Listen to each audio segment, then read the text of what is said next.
বাইতুন নূর জামে মসজিদ সংলগ্ন ময়দানে এলাকাবাসীর সহযোগিতায় এলাকার যুব সমাজের উদ্যোগে আয়োজিত আজকের বাৎসরিক মাহফিলের সম্মানিত সভাপতি, সম্মানিত অতিথিবৃন্দ, উপস্থিত মুআজ্জাজ ওলামা হযরত,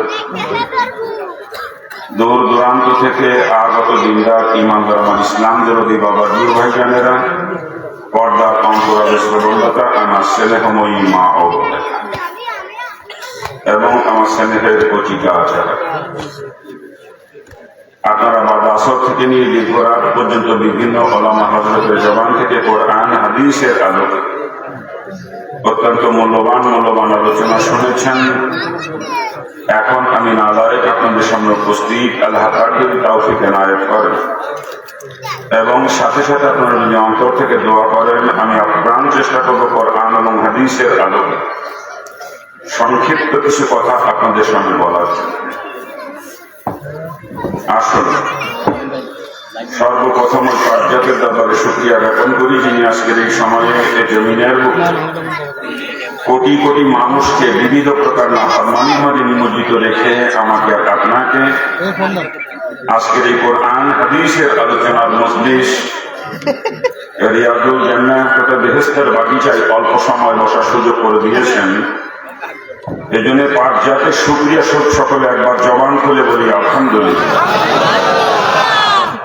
আমি আলোচনায় যাওয়ার আগেই 5 মিনিট সময় দেবো আপনাদেরকে, কারণ ঈশান নামাজ পড়ছি আমরা 7:45, নাকি বলো? 7:45 হয়েছে না ঈশান নামাজ? হ্যাঁ, দীর্ঘ সময় পার হয়ে গেছে, অনেকে বসে থাকে, নিম্ন চাপে তলপেট ভারী হয়ে গেছে। আমি আলোচনা শুরু করবো আর উঠবেন, আমি যেইগুলো কই যান আর কানগুলো দেখাই দিন, ওইটা চলবে না, এখন যাই তাড়াতাড়ি সারি আসে। 5 মিনিট সময় দিচ্ছি, 5 মিনিটের ভিতরে যার যার নিম্ন চাপ আছে তলপেট ক্লিয়ার করে আসেন, যান দ্রুত উঠতে হবে। পরবর্তীতে উঠলে কিন্তু ধমক খাই কেন, মানুষের ভিতরে লজ্জা পাবেন। এই জন্য এখন ওঠেন, তাড়াতাড়ি ওঠেন, আমি সময় দিচ্ছি, তাড়াতাড়ি যান, দ্রুত সারি আসেন। না আলোচনা শুরু করবো আর উঠবেন তা চলবে নাকি? যান, তাড়াতাড়ি যান, এরপর উঠলে কিন্তু লজ্জা পাইবেন, মাসের ভিতরে লজ্জা দেবো কিন্তু, আমি আগে থেকে বলতেছি। দ্রুত যান, দ্রুত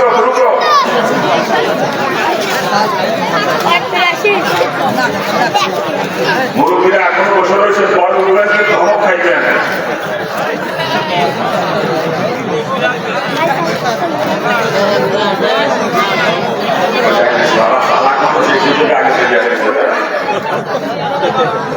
চালাক মানুষ তো কিছু থাকে, এই সুযোগে আগে চলে আসছে চালাক মানুষ।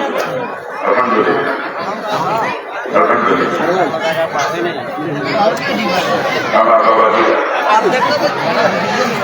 এটা যে বেহেশতের বাগান, এ ব্যাপারে কোন সন্দেহ আছে? যদি কারো সন্দেহ থাকে, কসম করা তার নামাজ, রোজা, হজ, যাকাত কোন আমল তার জন্য কোন উপকার বই আনতে পারবেন, কারণ যে বেহেশতের বাগান, এ কথা আমি শামসুল হকের জবানের না, যে কথা বলেছেন এমন এক ব্যক্তি যার জবানের কোন একটা কথা এ পর্যন্ত মিথ্যা হয় নাই এবং কিয়ামত পর্যন্ত হবে না। আর সেই মহামানব নবিয়ুর রাহা সাইয়্যিদুল আম্বিয়া নবী মুহাম্মদুর রাসূলুল্লাহ সাল্লাল্লাহু আলাইহি ওয়াসাল্লাম তার পবিত্র জবান দিয়ে বলেন, যতক্ষণ দ্বীনি আলোচনা চলবে ততক্ষণ ময়দান বেহেশতের বাগান চিৎকার দিয়ে বলেন সুবহানাল্লাহ। আর তাই বাবাজি আমার, রাসূলের এই কথার উপর যদি কেউ সন্দেহ করে তার ঈমানই থাকবে না, আর ঈমান যদি না থাকে নেক আমল দিয়ে কি লাভ হবে বলেন? এই জন্য আল্লাহ পাক আমাদেরকে বেহেশতের বাগানে বসার সুযোগ করে দিয়েছেন, এতে আমরা সকলে খুশি, তো কি বলেন? আলহামদুলিল্লাহ। আমরা বেহেশতের বাগিচায় বসার সুযোগ পেয়ে খুশি হয়েছি, তাই না? একটু খবর নিয়ে দেখেন, আজকের ময়দানে অনেক দূরের লোকও এসে হাজির হয়েছে, ঠিক না? আবার একটু খোঁজ খবর নেন ময়দানের আশপাশ এলাকার বাড়িঘর গুলাতে এখনো পর্যন্ত কত হতভাগা মুসলমান ঘরে বসে বিবিকে নিয়ে কত মজার গল্প করতেছে, ঠিক না? কত হতভাগা এখনো পর্যন্ত বাড়িতে আত্মীয় স্বজনে কত আনন্দ ফুর্তিতে লিপ্ত আছে, ঠিক কিনা বলেন? আবার কত কপাল পোড়া কাছাকাছি বের হয়ে আসছে ঠিকই, তো শয়তান তাদেরকে বেহেশতের বাগিচায় বসার সুযোগ দেয় না। শয়তান তাদের কানে রশি লাগাইয়া রাস্তার উপরে, বাজারের ভিতরে, দোকানের সামনে দিয়ে ঘুরাইতেছে, ঠিক না? আচ্ছা বলেন, কোন মুসলমানের কানে কোরআন হাদিসের আলোচনার আওয়াজ পৌঁছায়, জান্নাতের বাগিচার খবর পৌঁছায়, এরপরও যদি সে মুসলমান জান্নাতের বাগিচায় উপস্থিত হতে না পারে, তার মতো হতভাগা কপাল পোড়া এই দুনিয়ার জমি না কেউ থাকতে পারে? এই জন্য আমি আলোচনা শুরু করার পূর্বে যে পর্যন্ত মাইকে লাউড স্পিকারের ধ্বনি পৌঁছায়, এত অঞ্চলের প্রতিটা বাঙালি পুরুষ মুসলমানের দুইখানা পায়ে হাত অনুরোধ করব, বাবা সত্যি যদি আপনি দাবি করেন আপনি একজন মুসলমান, আমি আপনার দুইখানা পায়ে হাত অনুরোধ করছি, আর দূরে দাঁড়িয়ে বসে থাকবেন না, মেহরবানি করে অল্প সময়ের ভিতরে বেহেশতের বাগিচায় চলে আসে। বলা যায় না বাপরে, আজকের রাত্রি আমার আপনার জীবনের শেষ রাত্রিও হয়ে যেতে পারে। আজকের দিনের মাঝে কত লোক দুনিয়া থেকে চির বিদায় নিয়েছে তার হিসাব নাই, আর আমি আর আপনি যেই রাত্রিকে বিদায় নেব না এমন কোন গ্যারান্টি মনে হয় এখনো পর্যন্ত তার কাছে পৌঁছায়নি। আসছে কোন গ্যারান্টি বলেন? এই জন্য এবার মালাকুল মউত যে কখন আসবে আর আমার আপনার টুটি টিপে ধরবে যে খবর কিন্তু দুনিয়ার কারো জানা নাই। আর অন্ধকার খবরে কিন্তু আমাকে আপনাকে একাকই থাকতে হবে। এই দুনিয়ার বাড়ি গাড়ি, টাকা পয়সা, ধনদৌলত, আত্মীয় স্বজন, বিবি বাচ্চা, কেউ আপনার সঙ্গে কবর যাবে না। বাপ চিন্তা করেন আপনি একটু ওই কবরের কথা চিন্তা করে অল্প সময়ের জন্য যিনি যেখানে যে পরিবেশেই থাকেন না কেন ওই পরিবেশ থেকে পৃথক হয়ে আসেন একটু বেহেশতের বাগিচায়। আল্লাহ পাক যদি চাহে আজকে বেহেশতের বাগিচায় বসাকে জড়িয়া করে আমার আপনার জীবনের সমস্ত গুনাহ খাতা মাফ করে দিতে পারেন। আমার মা বোনদের কাছে দাবি করবো, মাগো আমার যদি এখনো পর্যন্ত কোনো বালিক পুরুষ আপনাদের বাড়িতে থাকে, মাগো একটু বলে বলে বোঝাইয়া সমঝাইয়া এই বেহেশতের বাগিচায় পাঠিয়ে দেন। মাগো আপনি যদি চেষ্টা করে একটা লোক এখানে পাঠাইতে পারেন আর ওই লোকটা এই ময়দানে এসে বসে যতগুলা কথা শুনবে প্রতিটা কথার বিনিময়ে এক বছর কবুল নফল ইবাদতের নেকি পাবেন। আর মাগো আপনি যে চেষ্টা করে পাঠাইলেন এই কারণে আপনিও ঘরে বসে থেকে সমপরিমাণ নেকির অধিকারী নিতে যাবেন। আর মাগো তোমার শুধু পুরুষ লোকই মরবে না, মারে আপনাকেও তো কবরে যেতে হবে। অন্ধকার কবরে আপনাকে একাকিনী থাকা লাগবে। আপনার আত্মীয় স্বজন, স্বামী, সন্তান কেউ আপনার সঙ্গে কবরে যাবে না। মা চিন্তা করেন আপনি একটু কবরের কথা চিন্তা করে অল্প সময়ের জন্য বাড়ির মালিক পুরুষদেরকে এখানে পাঠিয়ে দিয়ে মাগো আপনি একটু নিরিবিলি একাকিনী এক জায়গা বসেন, বসে আল্লাহ পাকের কোরআন রাসূলের হাদিসের কিছু কথা আপনি একটু মনোযোগ সহকারে শ্রবণ করার চেষ্টা করেন।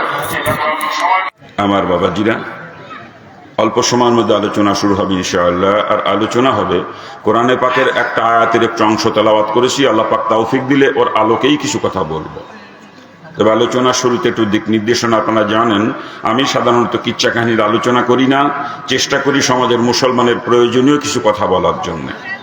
দোয়া করেন আল্লাহ পাক যেন আজকেও তদ্রূপ কিছু কথা বলার তৌফিক আমাকে দান করেন।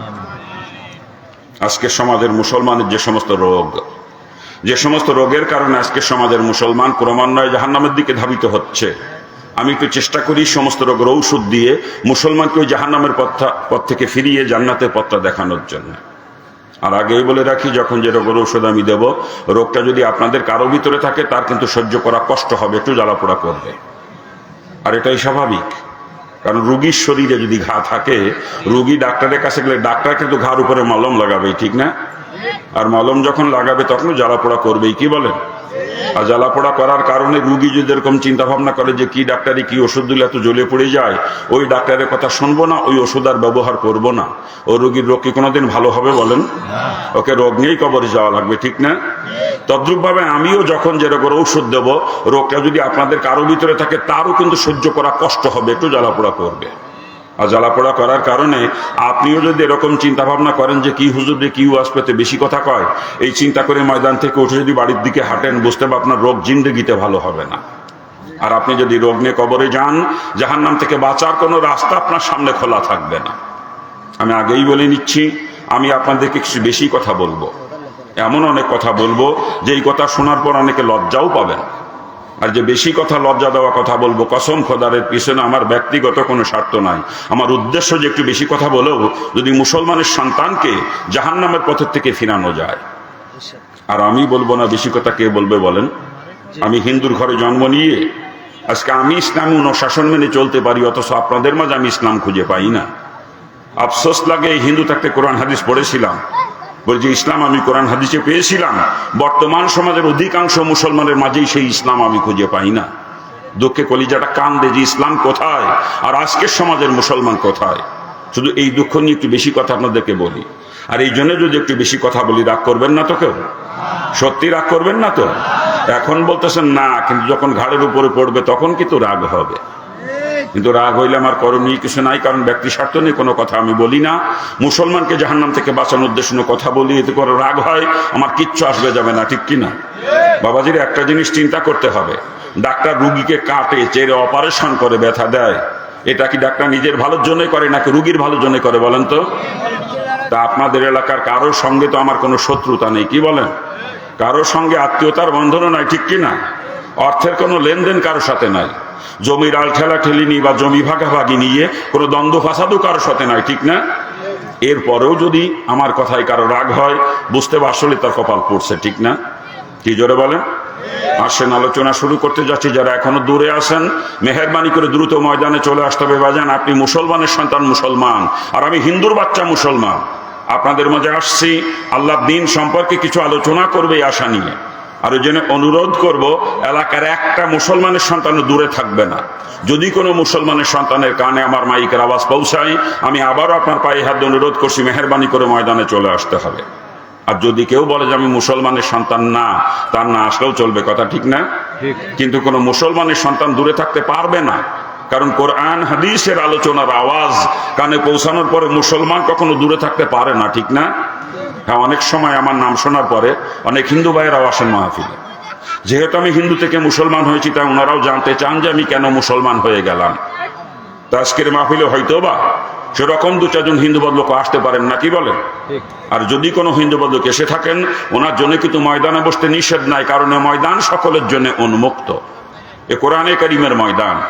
আর কোরআনে কারিম শুধু মুসলমানের জন্য নাজিল হয় নাই, কোরআনে কারিম নাজিল হয়েছে সমস্ত মানবতার মুক্তির দিশারি হিসাবে, ঠিক না? হুদাল লিন্নাস, সমস্ত মানুষের হাদি হিসাবে কোরআন নাজিল হয়েছে, না কি বলেন? এই জন্য কোরআনের ময়দানে বসতে কারোর জন্য নিষেধ নাই।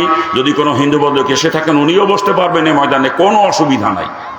কিন্তু তারপরেও কথা থাকে, হিন্দু ভাইরা যদি আসেন, ওনাদের আবার এতগুলো টুপি আলা মানুষের সঙ্গে মিলে ময়দানে বসতে একটু লজ্জা লাগতে পারে, স্বাভাবিক এটা, না কি বলেন? একটু সংকোচ বোধ হয়। আর ওনারা যদি লজ্জার খাতিরে, সংকোচের কারণে দূরে কোথাও দাঁড়িয়ে বসেও থাকেন, রাস্তার উপরে, বাজারের মধ্যে, দোকানের সামনে থাকেন, আমি তাতেও কোনো আপত্তি করব না। কিন্তু কোনো মুসলমানের জন্য এই ময়দানে বসতে কি লজ্জা লাগতে পারে? মুসলমানের জন্য এখানে লজ্জার কিছু আছে? তাই যদি কোনো মুসলমান এখনো পর্যন্ত ময়দান থেকে দূরে কোথাও থাকেন, রাস্তার উপরে, বাজারের মধ্যে, দোকানের সামনে বা আশেপাশের বাড়ি ঘরে, যদি কোনো মুসলমান এখনো থেকে থাকেন, আমি আবারও আপনার পায়ে হাত দিয়ে অনুরোধ করছি, মেহেরবানি করে ময়দানে চলে আসতে হবে। আমি হিন্দুর বাচ্চা মুসলমান হয়ে কোরআন হাদিস আলোচনা করব, আর আপনি মুসলমানের সন্তান হয়ে দূরে দাঁড়িয়ে বসে থাকবেন, এটা কখনো মানায় না, ঠিক কিনা? যেন একটা মুসলমান ময়দান থেকে দূরে কোথাও থাকবে না। মাইকের আওয়াজ যদি কানে পৌঁছায়, আর নিজেকে যদি মুসলমান বলে দাবি করেন, এই মুহূর্তে আপনাকে ময়দান আসতে হবে, পরিষ্কার করে বলছি আমি। চলে আসবেন, সে এলাকার কোনো মুসলমান দূরে থাকবে না, বিশ্বাস আমার আছে, কি বলেন আপনারা? হ্যাঁ, আমি হিন্দুর বাচ্চা মুসলমানে কোরআন হাদিস আলোচনা করব, আর মুসলমান ঘরে বসে বউ নিয়ে মজা মারবে, বাজারের মধ্যে চাপ দোকানের সামনে আড্ডা মারবে, এটা কোনো সম্ভব না, কি বলেন? যারা মুসলমান তারা চলে আসবে। আমরা দোয়া করি আল্লাহ পাক এলাকার সকল মুসলমানকে ময়দান আসার তৌফিক দান করুক। জোরে বলেন আমিন। জোরে বলেন না আমিন। আসতেছে চতুর্দিক থেকে আরো আসবে ইনশাআল্লাহ, কোনো মুসলমান দূরে থাকবে না, বিশ্বাস আমার আছে, কি বলেন আপনারা? ওনারা আসতে লাগুক, আমরা আলোচনার দিকে আগাবো, ঠিক আছে না? আর আলোচনার শুরুতেই অনুরোধ সকলের কাছে, যাদের কাছে মোবাইল আছে, মোবাইলগুলো হয় বন্ধ করে রাখতে হবে, না হলে রিংটোন সাইলেন্ট করে নিতে হবে, দুইটার একটা। কারণ আপনার মোবাইলে রিং আসলে রিংটোনের শব্দ আপনার আশেপাশে কমপক্ষে 10 জন লোকের ওয়াজ শোনার ক্ষতিবেতে আপনি গুনাহগার হয়ে যাবেন। কিন্তু মোবাইল से যদি কেউ রেকর্ডিং করতে চান, আপনাকে রিংটোন সাইলেন্ট করে নিয়ে রেকর্ডিং করতে হবে, কারণ রেকর্ডিং ভেতরে কল ঢুকা, তখন যদি রিংটোন বেজে ওঠে, আপনার আশেপাশের মানুষের ওয়াজ শোনার ক্ষতিবেতেও আপনি গুনাহগার হয়ে যাবেন। এই জন্য মোবাইলগুলো কোনো অবস্থায় সকলে দেখে নিলে ভালো হয়। আমরা আশা করব কারো মোবাইল রিংটোনের শব্দ আমাদের কানে আসবে না, কি বলেন? আশা করতে পারি তো নাকি? এ মোবাইল যে কত বড় ফিতনা বর্তমানে। মসজিদে জামাতে নামাজ পড়তে গেলে মোবাইলের যন্ত্রণায় নামাজটাও ঠিক মতো পড়া যায় না, ঠিক কিনা? নামাজের মধ্যেই ক্রিং ক্রিং করে বাঁচতে শুরু করে দেয়, নামাজের ধ্যান নষ্ট হয়ে যায়, কথা ঠিক না? এই জন্যই মেহেরবানি করে দেখে নেন কার মোবাইলটা কোন অবস্থা আছে। কোনো মোবাইলে রিংটোন চালু থাকবে না, প্রত্যেকে যার যার মোবাইল দেখে নিতে হবে, প্রত্যেকে দেখে নিতে হবে। আপনারা স্টেজে যিনারা আছেন আপনাদেরকে তাও তার বাইরে নাও তাভুক্ত, আপনাদেরগুলো দেখে নিলে ভালো হয়। কি ভাইজান সাইলেন্ট করে আছে তো? না থাকলে করে নাই, মালানাটা সাইলেন্ট তো নাকি? হ্যাঁ কি আপনারটা? আপনাদেরগুলো কি পিছনে যারা আছেন মাইক ম্যানের মোবাইল কি সাইলেন্ট করা আছে? হ্যাঁ না থাকলে করে নিতে হবে। আলহামদুলিল্লাহ, আলোচনা শুরু করব। আর আলোচনার শুরুতে রসুলের হাদিস শোনাবো, রাজি আছেন না আপনারা? রসুল হাদিসের মধ্যে বয়ান করেন তিনটা জায়গার মাঝে তোমরা ফাঁকা রেখো না। যখন নামাজের কাতারে দাঁড়াও, দুই মুসল্লির মাঝখানে যেন ফাঁকা না থাকে। দ্বিতীয়ত যখন স্বামী স্ত্রী এক বিছানায় ঘুমাও, দুজনের মাঝখানে যেন ফাঁকা না থাকে। আর তৃতীয়ত যখন কোনো দিনী মজলিসে বসো, ওইখানেও যেন মাঝখানে ফাঁকা না থাকে। হুজুর বলেন এই তিন জায়গায় যদি মাঝখানে ফাঁকা থাকে, ফাঁকা জায়গা আর একজন এসে বসে, বলেন তো কে? জোরে বলেন। মিস্টার ইবলিস। ওর গায়ে কিন্তু আগুন জ্বলতেছে, কেন জানেন? রসুল অন্য হাদিসের মধ্যে বয়ান করেন যখন কোনো দিনী মজলিস শেষ হয়, একজন ফেরেশতা এরকম ঘোষণা করতে থাকে, হে মজলিস ওয়ালারা, তোমরা এমনভাবে মজলিস থেকে ওঠো যেন তোমরা একজন নবজাত শিশু। অর্থাৎ তোমাদের আমল নামায় দুটো গুনাহ ছিল, ওই গুনাহ রাশি মাফ করে দেওয়া হয়েছে, গুনার জায়গাগুলো নেকি দিয়ে পরিবর্তন করে দেওয়া হয়েছে। আশা বলেন ইবলিস কি মেনে নিতে পারে? সারা জীবন ইবলিস কত কষ্ট করে করে আমাকে আপনাকে গুনার কাজ করিয়েছে, আর আজকের এই ময়দানে বসে জীবনের গুনাহ সব মাফ হয়ে যাবে, আবার গুনার জায়গা নেকি দিয়ে পরিবর্তন করে দেওয়া হবে। এটাকে ইবলিস মেনে নিতে পারে বলেন? এই জন্য ইবলিসের গায়ে কিন্তু আগুন জ্বলতেছে, কেমনে আমাকে আপনাকে ময়দান থেকে উঠাবে, এইটা এখন ইবলিসের সব থেকে বড় চেষ্টা, ঠিক না? তাই হুজুর বলেন ফাঁকা পাইলেই ওই ফাঁকা জায়গায় ইবলিস বসবে, বসে আমাকে আপনাকে ধোকা দিয়ে ময়দান থেকে উঠানোর চেষ্টা করবে। আমি আপনি যদি ইবলিসের ধোকা পড়ে ময়দান থেকে উঠে যাই, ইবলিস কিন্তু আমার আপনার উপরে খুশি হবে, ঠিক না? ওদিকে কিন্তু আর একজন নারাজ হয়ে যাবে, বলেন তো কে? জোরে বলেন। আপনারা কাকে খুশি করবেন, আল্লাহকে না ইবলিসকে? যদি আল্লাহকে খুশি করতে হয়, আপনার সামনে ইবলিসের বসার জন্য ফাঁকা জায়গা রাখলে চলবে না। যার সামনেই ফাঁকা থাকবে, আমি মনে করব আপনি ইবলিসকে খুশি করার জন্য আপনার সামনে ইবলিসের বসার জন্য জায়গা রেখে দিয়েছেন। কি ইবলিসকে খুশি করতে চান নাকি আপনারা কেউ? ইবলিসকে খুশি করতে চান কেউ? তাহলে সকলে আমার সঙ্গে জিকির করবেন, জিকিরের তালে তালে প্রত্যেকে সামনে আগাইয়া নিজের সামনে ফাঁকাটা নিজেই পূরণ করে নিতে হবে। আপনি জায়গায় বসে থাকবেন আর একজনকে ঠেলে সামনে পাঠাবেন, এরকম চলবে না। কিন্তু আপনাকে সামনে আগাইয়া আপনার সামনের ফাঁকাটা আপনাকেই পূরণ করতে হবে। জিকির করেন, সামনের দিকে আগান, আল্লাহ আল্লাহ আল্লাহ আল্লাহ।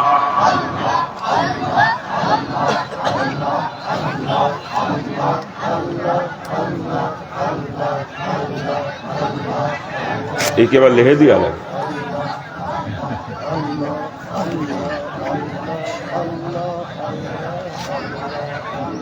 আগান আগান আগান। আমি জায়গায় বসে কাউকে জিকির করতে বলি না, জিকির করতে বলতে সামনে আগাইতে বলছি।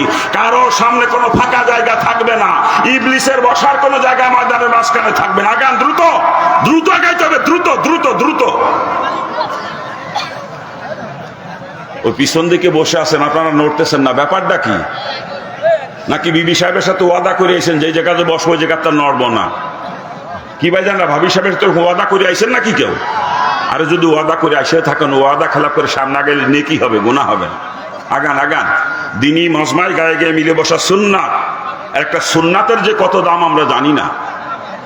এই দুনিয়া যদি কোটিবার বিক্রি করা হয় যত অর্থ হবে, সমস্ত অর্থ সদকা করে দিলে যে নেকি হবে, তার থেকেও একটা সুন্নাতের দাম অনেক বেশি। আগান, মেহরবানি করে আগান। এখনো যাদের সামনে ফাঁকা, সুন্নাতের মহব্বতের সামনে আগান মেহরবানি করে। সুন্নাতকে মহব্বত না করলে জান্নাতে যাইতে পারবেন না। কিন্তু জান্নাতে যাওয়ার রাস্তায় একটাই, সে রাস্তার নাম হলো সুন্নাত তরিকা। বিকল্প কোনো রাস্তা দিয়ে জান্নাতে যাওয়া যাবে না, কথা ঠিক কিনা? জোরে বলেন ঠিক কিনা? না এখনো যাদের সামনে ফাঁকা আগায় না, দেখেন নড়ে না। কোন কায়দার মুসলমান? মরার পরে সোজা হলে কোনো লাভ নাই, কিন্তু সাপের মতো আগের তে সোজা হন বেঁচে যাবেন। সাপ কিন্তু মরার পরে সোজা হয়ে যায়, কিন্তু বাইসে থাকতে সোজা হয় না। আমি আশা করবো আপনার সাপের চরিত্র ধরবেন না কেউ। অনেকের সামনে এখনো ফাঁকার জায়গাতে নড়ে না, দেখেন কোন কায়দা খুঁটি মেরি বসে রয়েছে। প্রস্রাব করার জন্য 5 মিনিট সুযোগ দিছিলাম, 5 মিনিট পার হয়ে তো 15 মিনিট চলে গেলে, এখনো তো ওরা ফেরে না তো। হ্যাঁ, নাকি ভুল করলাম প্রস্রাব করতে পাঠাইয়ে? হ্যাঁ, প্রস্রাব করার নাম নিয়ে অনেকে চলেই গেছে মনে হয় নাকি? হ্যাঁ, যাক আলহামদুলিল্লাহ, যার তকদিরে আছে সেই শুনবে, যার তকদিরে নাই ওরে ধরে বাইন্দে শোনানোর কোনো দরকার নাই। কথা ঠিক না? হ্যাঁ, আলোচনা শুরু করব। তবে রাস্তা দিয়ে বহু লোক এখনো চলাচল করতেছেন। যদি মুসলমান হয়ে থাকেন আপনাকে ময়দান আসার জন্য পায়ে হাত দিয়ে অনুরোধ করেছি। আমি যদি হিন্দু হয়ে থাকেন থাকতে পারবেন রাস্তায় বা দোকানের সামনে, কোনো আপত্তি না। আগেই বলছি আমি হিন্দুরা দূরে থাকলে আমি কোনো আপত্তি করব না, কিন্তু মুসলমান একটা দূরে থাকতে পারবে না, পরিষ্কার কথা আমার। মুসলমান হলে আপনাকে ময়দান আসতে হবে। আমি পায়ে হাত দিয়ে অনুরোধ করেছি, আর পায়ে হাত দিয়ে অনুরোধ করার পরে আর কিছু থাকতে পারে না, ঠিক না? আর এই পায়ে হাত দিয়ে অনুরোধ করার পরেও যারা ময়দান আসতে পারবে না ওদেরকে আমি মুসলমান বলে মনে করি না। কি কথা ঠিক না? হ্যাঁ, যারা মুসলমান তারা চলে আসবে, মুসলমানরা দূরে থাকবে না ইনশাল্লাহ, মুসলমানরা চলে আসবে। আমরা দোয়া করি আল্লাহ পাক মুসলমানদেরকে ময়দানে আসার তৌফিক দান করুক। জোরে বলেন আমিন। আরে জোরে কর না আমিন। সময় কিছু নষ্ট করে ফেলছি, আসলে নষ্ট করি না, এতক্ষণ জমিন তৈরি করার চেষ্টা করলাম। এবার বীজ বুনবো ইনশাল্লাহ। কি বলো? জমিন তৈরি না করে বীজ বুনলে ফসল খুব একটা ভালো হয় না। যেন এতক্ষণ চাষ দিয়ে জমিন তৈরি করার চেষ্টা করছি, এবার নিয়ত করছি বীজ বুনবো। দোয়া করেন আল্লাহ পাক যেন তৌফিক দান করে। তবে আগেই বলে রাখতেছি, আমি কিন্তু বক্তা না, আমি ডাক্তার। বক্তারা করে বয়ান, আমি করি চিকিৎসা। বক্তারা করে ওয়াজ, আমি করি ওয়াশ। বুঝে আসছে? যেখানে মুসলমানের ঘা সেখানে মলম লাগাবো ইনশাআল্লাহ। আর মলম লাগাইলে জ্বলবে, কিন্তু আগেই বলছি জ্বললে যদি উঠে আটা দেন তা নসিব আপনার পড়িছে। কি কথা ঠিক না? জোরে বলেন। এটা ক্লাস চলতেছে, ক্লাস। এখানে আমি শিক্ষক, সবাই আমার ছাত্র। আপনারা এ মাওলানাও হন আমার ছাত্র। কি কন? ও মাওলানাও আমার ছাত্র। ও মাওলানার চিনিছেন যে বসে রয়েছে মুড়ি দিয়ে? চেনেন? মাওলানা আব্দুল আলিম, পাংশা আজিজপুর বড় মাদ্রাসার নায়েবে মহতামিম। আমার সে ভালো বক্তা, কিন্তু এখন আমার ছাত্র। এখানে শিক্ষক আমি, সবাই ছাত্র। ভাইও এখন আমার ছাত্র। কি কথা কন ঠিক কিনা? আর ক্লাস যতক্ষণ চলে ছাত্র কখনো শিক্ষকের কাছ থেকে ছুটি না নিয়ে ক্লাসের থেকে বাইরে যাইতে পারে না। যে ছাত্র নিজে ইচ্ছা মতো যায় আসে ওইটাতে মাসি কয় বিয়াদব, নাকি কয়? হ্যাঁ, আর বিয়াদবের জন্য কিন্তু আল্লাহ পাকের জান্নাতে কোনো জায়গা তৈরি হয় না। বিয়াদবের জন্য জান্নাত চিরদিনের জন্য হারাম। কি কথা কন ঠিক কিনা? জোরে বলে। আমরা তো বিয়াদবি করবো না তো। হ্যাঁ, যদি তেমন বেশি জরুরি কোনো প্রয়োজন হয় ছুটি চাইলে আমি ছুটি দেবো। আমি একেবারে তেড়া শিক্ষক না, তা মনে করেন না। ছুটি চাইলে ছুটি দেবেন, ছুটি না নিয়ে যেইটা উঠবেন ওইটাই বিয়াদব হবে। আর বিয়াদবের জন্য জান্নাত চিরদিনের জন্য হারাম। আমি আশা করব আমার কোনো ছাত্র বিয়াদব না। কি কথা ঠিক কিনা? বিয়াদবি করে নিজের কপাল নিজে পোড়াবেন না, আশা করতে পারি তো নাকি?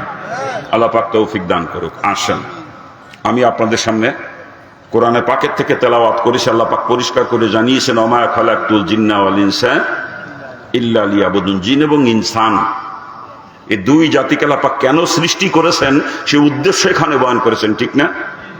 আমার মাওলা ডাক দিয়ে কয়, দুনিয়ার মানুষেরা ভালো করে জেনে নাও, এই উদ্দেশ্য নিয়ে তোমাদেরকে আমি সৃষ্টি করি নাই। তোমরা খানা খাইবে, ঘুমাইবে, পায়খানা প্রস্রাব করবে, এই জন্য তোমাদেরকে সৃষ্টি করা হয় নাই। ব্যবসা করবে, দোকানদারি করবে, কৃষি কাজ করবে, চাকরি করবে, এই উদ্দেশ্য নিয়ে তোমাদেরকে আমি সৃষ্টি করি নাই। রাজনীতি করবে, সংসার করবে, বিবি বাচ্চা নিয়ে আনন্দ ফুর্তি করবে, বরং এই উদ্দেশ্য তোমাদেরকে সৃষ্টি করা হয়েছে ইল্লা লিয়াবুদুন, একমাত্র আমি আল্লাহর ইবাদত করবে উদ্দেশ্যে তোমাদেরকে সৃষ্টি করা হয়েছে। চিৎকার দিয়ে বলেন সুবহানাল্লাহ। কে বলতেছেন এই কথা? জোরে বলেন। অনেকের মনে এই প্রশ্ন আসতে পারে, আল্লাহ পাক যদি একমাত্র ইবাদতের জন্য সৃষ্টি করে থাকেন আর 24 ঘন্টা মসজিদে বসে বসে ইবাদতি করতে থাকি, তাহলে দুনিয়ার জিন্দেগি চলবে কি করে? স্বাভাবিক একটা প্রশ্ন, ঠিক কিনা? আসলে ইবাদত কাকে বলে আমরা অনেকেই বুঝি না বাজার। আমরা মনে করি নামাজ পড়া, রোজা রাখা, হজ করা, যাকাত দেওয়া, দান সদকা করা, কোরআন তেলাওয়াত করা, জিকির আজগার করা, এরকম কিছু কাজ ইবাদত, এরকম ধারণা আমাদের আছে, ঠিক না? হ্যাঁ, এগুলো তো অবশ্যই ইবাদত, কোনো সন্দেহ নাই। কিন্তু শুধু এইগুলাই ইবাদত নয়। একজন মুসলমান তার হায়াতের শুরু থেকে নিয়ে মৌতের আগ মুহূর্ত পর্যন্ত যা কিছু করবে দুনিয়াতে সবই তার ইবাদত হবে, যদি সেটা রসুলের তরিকায় হয়। বাবাজিরা ভালো করে বুঝতে হবে, মুসলমান খানা খাইবে, ঘুমাইবে, পায়খানা প্রস্রাব করবে, ব্যবসা করবে, দোকানদারি করবে, কৃষিকাজ করবে, চাকরি করবে, রাজনীতি করবে, সংসার করবে, বিবি বাচ্চায় আনন্দ ফুর্তি করবে, এমনকি মুসলমান স্বামী স্ত্রী মিলামিশা করবে। ওই কাজটাও যদি রসুলের তরিকায় হয়ে যায়, বাজানোটা ইবাদত হয়ে যাবে। ওর দ্বারাই লক্ষ লক্ষ নেকি মুসলমানের আমলনামা জমা হবে কিয়ামতের ময়দানে। ওইটার কারণে মুসলমানের জন্য বেহেশত রাস্তা পরিষ্কার হয়ে যাবে। চিৎকার দিয়ে বলেন সুবহানাল্লাহ। অর্থাৎ যেই কাজের মধ্যে রসুলের তরিকা আছে, ওটা রসুলের তরিকাই করলে তখন ইবাদত হবে, ঠিক কিনা? কিন্তু ওই কাজটাই যদি কখনো রসুলের তরিকার খেলাফ হয়ে যায়, ওটাই কিন্তু আল্লাহ পাকে নাফরমানি হবে, ঠিক না? একটু উদাহরণ দিলে বুঝতে সহজ হবে। দেব আমরা দুনিয়ার মধ্যে সব থেকে খারাপ কাজ মনে করি পায়খানা প্রস্রাব করাকে, ঠিক না? এই পায়খানা প্রস্রাব যদি রসুলের তরিকায় হয়ে যায় বা যান পায়খানা প্রস্রাব, তখন আর পায়খানা প্রস্রাব থাকে না, এটা ইবাদত হয়ে যায়। ওই পায়খানা প্রস্রাবের দ্বারা লক্ষ লক্ষ নেকি মুসলমানের আমলনামা জমা হয় কিয়ামতের ময়দানে। ওই পায়খানা প্রস্রাবই মুসলমানকে জান্নাতে নিয়ে পৌঁছে দেয়। চিৎকার দিয়ে বলেন সুবহানাল্লাহ। পক্ষান্তরে দুনিয়ার মধ্যে সব থেকে বড় ইবাদত মনে করি নামাজকে আমরা, ঠিক কিনা জোরে বলেন? ও বাজার নামাজ অতক্ষণ পর্যন্ত ইবাদত হবে যতক্ষণ পর্যন্ত আমার নামাজ রসুলের তরিকায় হবে, ঠিক কিনা জোরে বলেন? কিন্তু যদি আমার নামাজ রসুলের তরিকার খেলাফ হয়ে যায়, তখন নামাজ আর ইবাদত থাকবে না, নামাজ হয়ে যায় আল্লাহ পাকে নাফরমানি। ওই নামাজই আমাকে কিয়ামতের ময়দানে জাহান্নামে নিয়ে পৌঁছে দেবে। চিৎকার দিয়ে বলেন নাউজুবিল্লাহ। কথাটা আবারও ভালো করে স্মরণ রাখতে হবে বাজান, যেই কাজের মধ্যে রসুলের তরিকা, সেটা রসুলের তরিকায় করলে তখন ইবাদত হবে। আর রসুলের তরিকার খেলাফ যদি হয়ে যায়, ওটাই কিন্তু আল্লাহ পাকে নাফরমানি হয়ে যাবে, ঠিক কিনা জোরে বলেন? আর একটা কথা স্মরণ রাখতে হবে বাজান, যেই কাজের মধ্যে আমার রসুলের তরিকা নাই, আমার রসুল জীবনে যেটা কোনোদিন করেন নাই বা করতে বলেন নাই, ওইটাকে কিন্তু কোনোদিন ইবাদত বানানো সম্ভব না। ওটা হলো ডাইরেক্ট নাফরমানি। মুসলমান ওইটার কাছে কখনো যাইতে পারে না, ঠিক কিনা জোরে বলেন? কি জোরে বলেন, ঠিক কিনা? আর একটা কথা স্মরণ রাখতে হবে বাজান, ইবাদতের পরিণতি জান্নাত, আর নাফরমানির পরিণতি কিন্তু জাহান্নাম, ঠিক কিনা জোরে বলেন? আমার আল্লাহ কোরআনে তাকে পরিষ্কার ডাক দিয়ে জানিয়ে দেন, ফামাজ্জামাল মিসকালা যারদা তিন খয়রা ইয়ারা, যারদা পরিমাণ ইবাদত যদি করো বান্দারে, ওই ইবাদতের বদলে অবশ্যই তোমাকে দেওয়া হবে, তুমি কখনো তার থেকে বঞ্চিত হবে না। চিৎকার দিয়ে বলেন সুবহানাল্লাহ। ফামাজ্জামাল মিসকালা যারদা তিন যারদা পরিমাণ নাফরমানি করো বান্দা, ওই নাফরমানির শাস্তি অবশ্যই তোমাকে ভোগ করতে হবে, তুমি কখনো তার থেকে নিষ্কৃতি পাইবা না। চিৎকার দিয়ে বলেন নাউজুবিল্লাহ। এই জন্য বাজান, জিন্দগির কোনো একটা কাজ আমার নাফরমানি না হয়ে যায়, সেদিকে সদা সতর্ক দৃষ্টি রেখে আমাকে দুনিয়ায় চলতে হবে। আমি দুনিয়া জিন্দগি যা কিছু করবো সব আমার ইবাদত হওয়া লাগবে। মাওলা আমাকে সৃষ্টি করেছেন ইল্লা লিয়াবুদুন, ইল্লা একমাত্র ইবাদতের জন্য, অন্য কোনো কাজের জন্য মাওলা আমাকে সৃষ্টি করে নাই, ঠিক কিনা? অর্থাৎ যা কিছু আমি দুনিয়ায় করব সব কিন্তু ইবাদত হওয়া লাগবে, ঠিক না? আর ইবাদত তখনই হবে যখন সেটা রসুলের তরিকায় হবে, ঠিক কিনা? আর একজন মানুষের জিন্দগিতে এমন কোন সেক্টর নাই যেই সেক্টরের মধ্যে আমার রসুলের তরিকা নাই। কি আপনারা কি বলেন?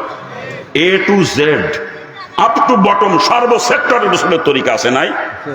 আপনারা বলেন, থুতু ফেলার মধ্যে কি রসুলের তরিকা আছে?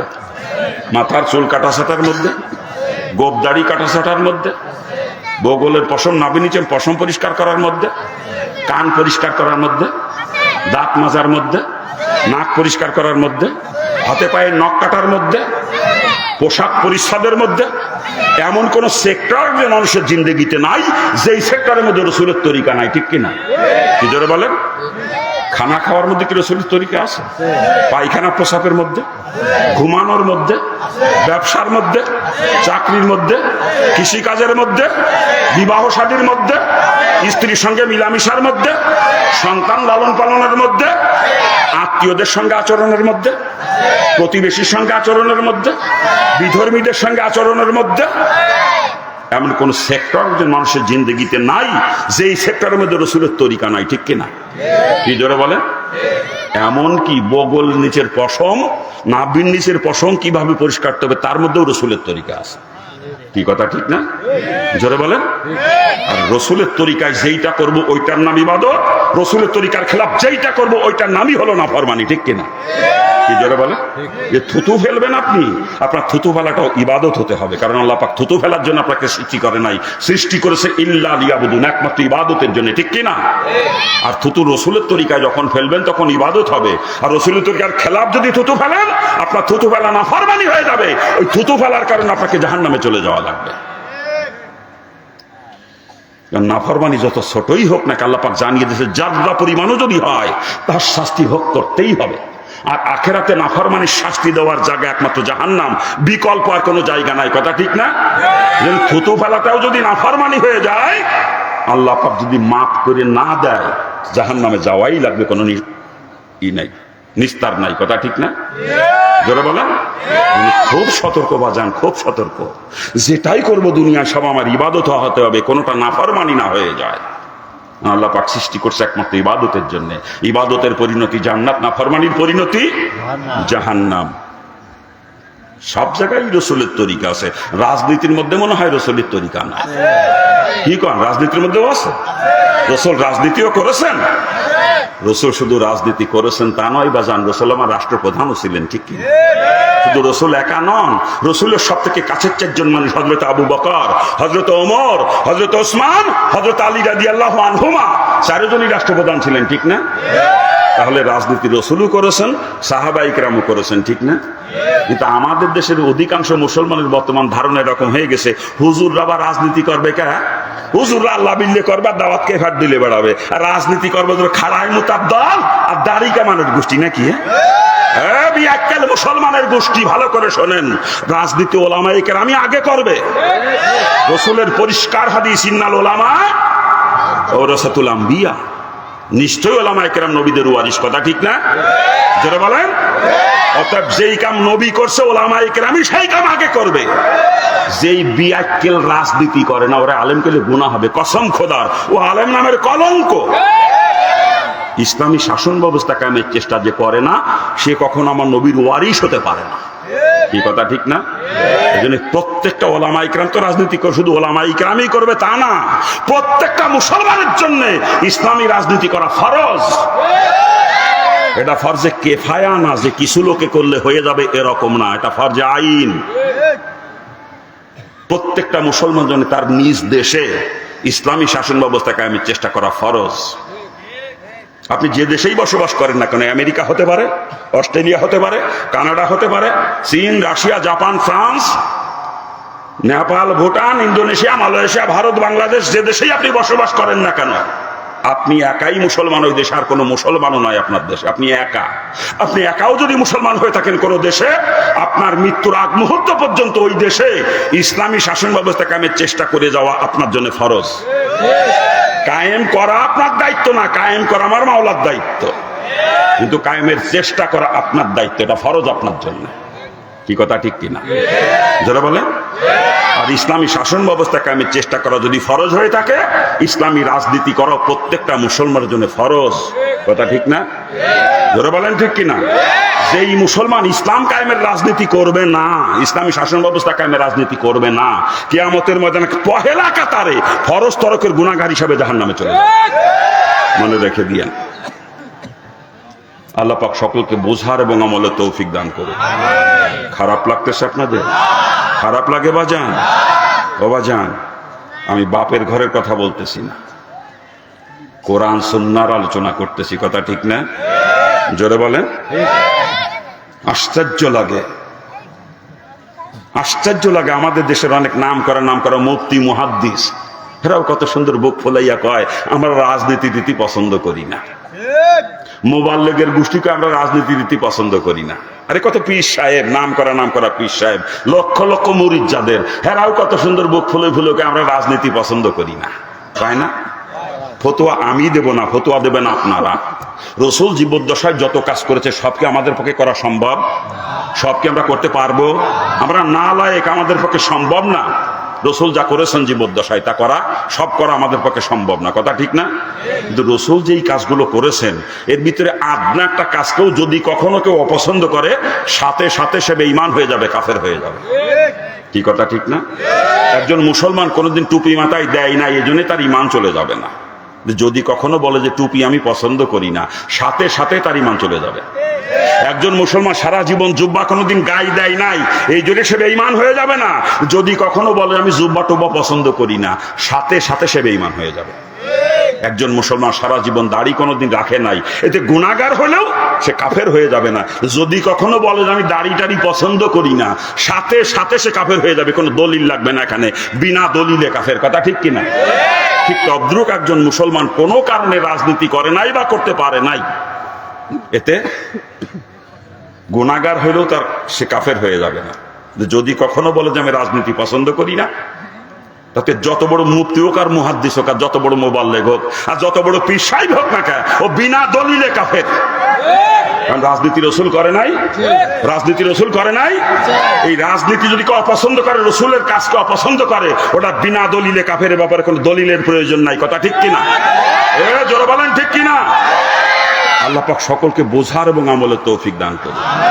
আর জোরে কান না। আমি খারাপ লাগতেছে আপনাদের নাকি? খারাপ লাগে বাজান? আমার পরিচয় জানতে তো বাকি নাই কারো, কি কান? আল্লাহ পাক হিন্দুর ঘরে জন্ম দিয়েছিলেন, আর হিন্দু অবস্থায় ছাত্রলীগের জেলা সেক্রেটারি ছিলাম আমি। মাগুরা সরকারি কলেজে পড়তাম, কলেজের বিপি ছিলাম। ছাত্রলীগের প্যানেল থেকে কলেজের বিপি নির্বাচিত হয়েছিলাম। আজকে যদি আওয়ামী লীগ করতাম, এই যে 17 বছর প্রায় ক্ষমতায় থেকে গেল আওয়ামী লীগ, যদি আওয়ামী লীগ করতাম এই 17 বছর আমি দাপটওয়ালা মন্ত্রী থাকতাম একজন। এত দাপট ছিল দলের মধ্যে, আমার একজন মন্ত্রী থাকতাম, দাপটওয়ালা মন্ত্রী। কিন্তু ম্যাডাম যখন পলাইছে তখন আমারও খাতির করতেন না আপনারা, আমারও ফলানো লাগতেন। কি কথা ঠিক না? জোরে কান।